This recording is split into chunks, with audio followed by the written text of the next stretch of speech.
किनारे पर मक्के के खेतों के परे पुरानी खेती गहरे सोर में नहाती हुई सूर्योदय की चमक से समृद्ध हुई। इस आदर्श कोने में विविध प्राणियों द्वारा आबाद किया गया, जो पक्षियों के चहचहाने और खिल रहे सूरजमुखी के खुशबू से जाग उठे। इस स्थान के प्रमुख नायक एक छोटा सा चूजा, जिसका नाम कोको था, मातृ मुर्गी के 10 छोजे में से एक, जो खेती का आत्मा और हृदय थी।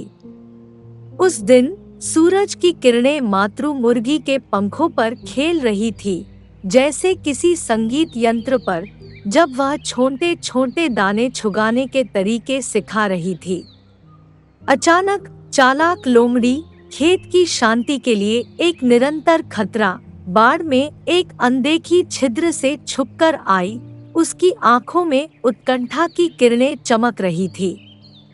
लोमड़ी झाड़ियों के बीच अगोचर थी, हरे पत्तों और चमकदार लाल बेरों के साथ।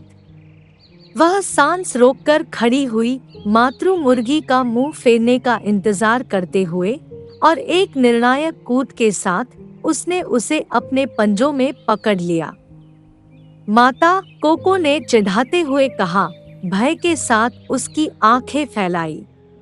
वह लोमड़ी के पीछे दौड़ा, लेकिन वह बहुत तेज थी और जंगल में गायब हो गई। फार्म पर शांति छाई। चूजों ने वह स्थान देखा जहां उनकी मां अभी अभी खड़ी थी, अब खाली। सभी जानवर घबरा गए थे और कोई भी मुर्गी को बचाने नहीं जाना चाहता था। मैं अपनी मां को बचाऊंगा, कोको ने घोषणा की और सबके आसपास उसे घूरते रह गए। उसकी आवाज सख्त और दृढ़ थी। उसी समय बुद्धिमान उल्लू ने उसके ऊपर एक डाल पर उड़ते हुए कहा, मैं तेरी आंखों में साहस देखता हूँ कोको। मैं तुझे मदद करूंगा। मुझे क्या करना होगा? उसने पूछा। उसकी आवाज अटल थी, लेकिन उसकी आंखों में अभी भी भय की झलकें थी। उल्लू धीरे धीरे सिर हिलाया, उसकी आंखों में ज्ञान की चमक थी। हमें तैयार होना होगा कोको, उसने कहा।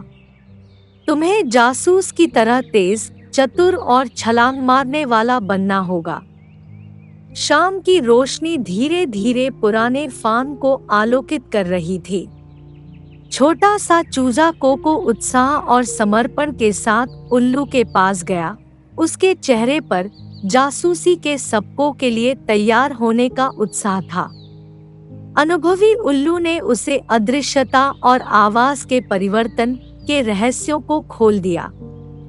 देखो कोको, प्रकृति हमें उपयोग करने के लिए उपकरण प्रदान करती है, उसने कहा, फ्रेश बेरीज से एक जादुई पोशाक बनाने का दिखाते हुए। चूजा हर हरकत को ध्यान से देख रहा था। जब तुम इस पोशाक को पियोगे तो तुम अदृश्य हो जाओगे, उसने समझाया। कोको चमत्कारिता हो गया। अगला उपकरण एक खरगोश की खोखले में पाया जाने वाला एक अखरोट था। इस अखरोट के साथ कोको, तुम अपनी मर्जी के मुताबिक अपनी आवाज बदल सकोगे, उल्लू ने समझाया। कोको ने अखरोट को पकड़ा, हर चीज पर आश्चर्यचकित होते हुए। उसे पता था कि यह अखरोट उसकी मां को बचाने की कुंजी बन सकता था। प्रशिक्षण सत्र के दौरान कोको और उल्लू ने एक अजीब सी निशानी का पता लगाया, जो जंगल की ओर ले जाती हुई बेरीज की थी। यह फॉक्स के बिल की ओर जाने वाला रास्ता हो सकता है, और शायद ये निशानी बांस की मां द्वारा छोड़ी गई हो, उल्लू ने अनुमान लगाया, कोको को नकली से चिढ़ाते हुए आंख मारते हुए। छोटा चूजा तत्परता से गुनगुनाते हुए तुरंत जासूसी मोड में स्विच कर गया। उसकी आंखें संकल्प से चमक रही थी।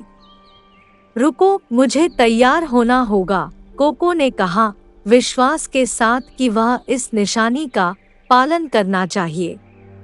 उसने जल्दी से एक बेरी का पोशाक पिया और उसके पंख उसकी आंखों के सामने गायब हो गए, सिर्फ धरती पर थोड़े निशान छोड़ गए।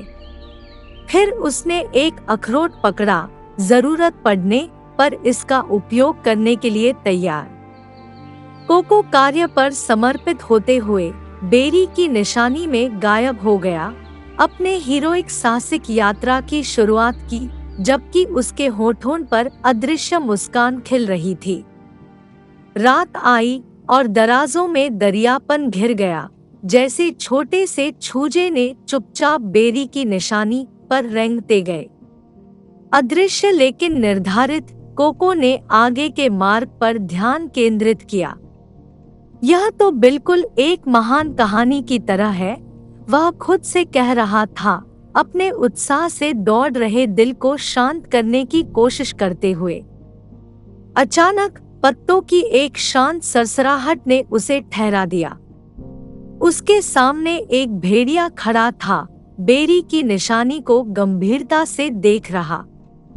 निहितता के कारण कोको की मौजूदगी के बारे में अनजान, उसने कहा, हम्मा अजीब, मुझे एक छूजे की गंध महसूस हो रही है, लेकिन कोई जानवर दिखाई नहीं दे रहा है। डर के मारे छोटा चूजा थम गया, लेकिन हिम्मत वाली हृदय के साथ अपनी यात्रा जारी रखी, जबकि भेड़िया दूर हट गया।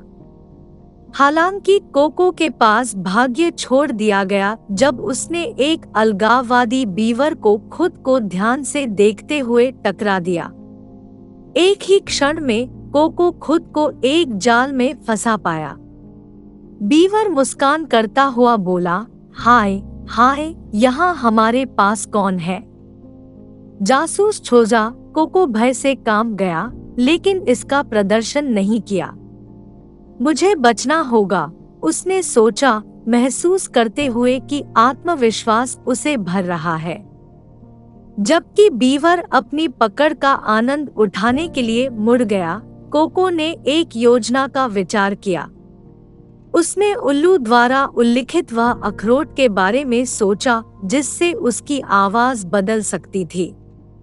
शायद मैं इसका उपयोग करके बीवर को बेवकूफ बना सकता हूँ, वह अपने आप से बोला। तेजी से काम करते हुए कोको ने अखरोट को निगल लिया और उसकी आवाज एक महान भालू की तरह बदल गई। अरे बीवर, यहाँ आओ, उसने गर्जना की। बीवर डर गया, सोचते हुए कि एक भालू पहुंच गया है, और जल्दी से भाग गया, कोको को बचने का अवसर देते हुए। तेजी से कार्यवाही करते हुए उसने खुद को जाल से मुक्त कर लिया। बीवर के जाल से मुक्त होने के बाद कोको ने अपनी गति तेज की और आगे आने वाली बाधाओं से डरते हुए, लेकिन फिर उसे रोक दिया गया। पास की घास के मैदान पर चमकीला प्रकाश डालकर अनमोल चांद। बेरी की निशानी का पालन करते हुए वह जल्द ही एक रहस्यमय गुफा के सामने खड़ा हुआ, जो बेरी की मोहक सुगंध छोड़ रही थी।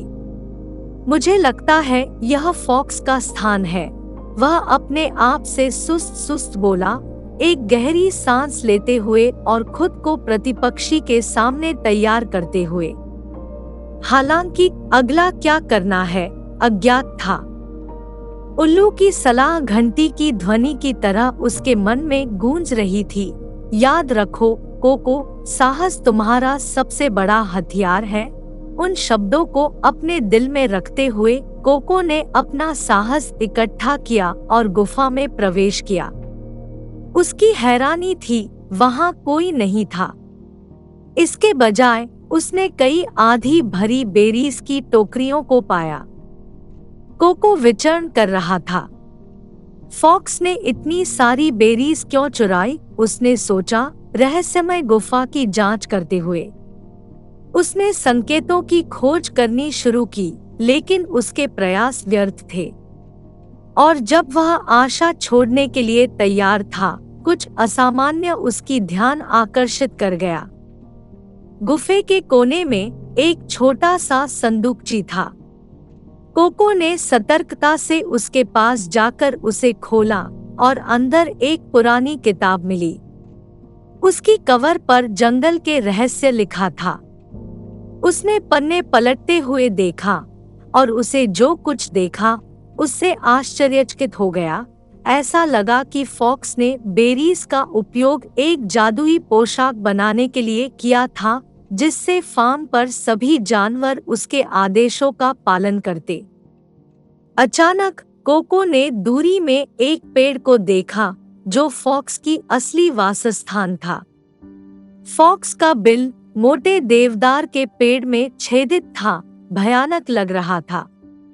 उसके मुख्यालय के मुख से गहरी छायाएं पड़ रही थी और वातावरण में एक अभद्र गंध लटक रही थी।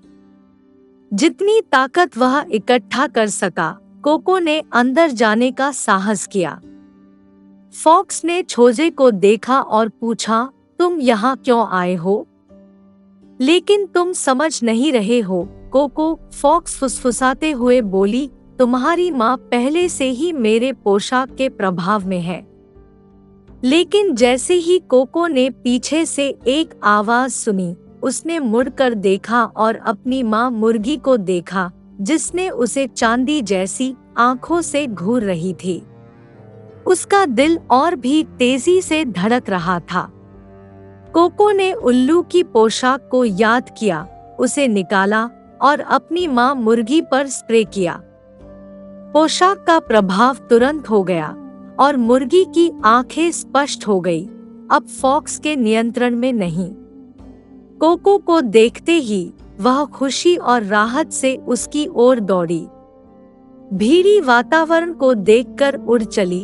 कोको ने वह पोशाक पी लिया जिससे वह अदृश्य हो गया और अपनी माँ मुर्गी को भी थोड़ा पोशाक पिलाया। वे दोनों अदृश्य हो गए और जल्दी से फॉक्स के बिल से बच निकले। फार्म तक वापसी की यात्रा आनंद और राहत से भरी थी। जब वे पहुंचे तो सभी जानवर उन्हें खुशी से स्वागत किया। कोको और उनकी माँ हीरो बन गए। उनका घर, जो पहले चिंता और चिढ़ भरा था, अब खुशियों और शांति की नई रंगतों से चमक रहा था। उत्सव और आनंद की खुशबू भरी हवा बारिश के बाद की प्रतीत होती थी। यह बहादुर छोजा और मुर्गी फार्म पर साहस और प्यार के प्रतीक बन गए। उन्होंने साबित किया कि कठिन समयों में भी भलाई और साहस हर बुराई को परास्त कर सकते हैं। उस शाम को फार्म पर सभी जानवर देर रात तक मुर्गी और छोजे की वापसी का जश्न मनाया। जानवरों की हंसी फार्म की सीमाओं से भी दूर तक सुनाई दे रही थी।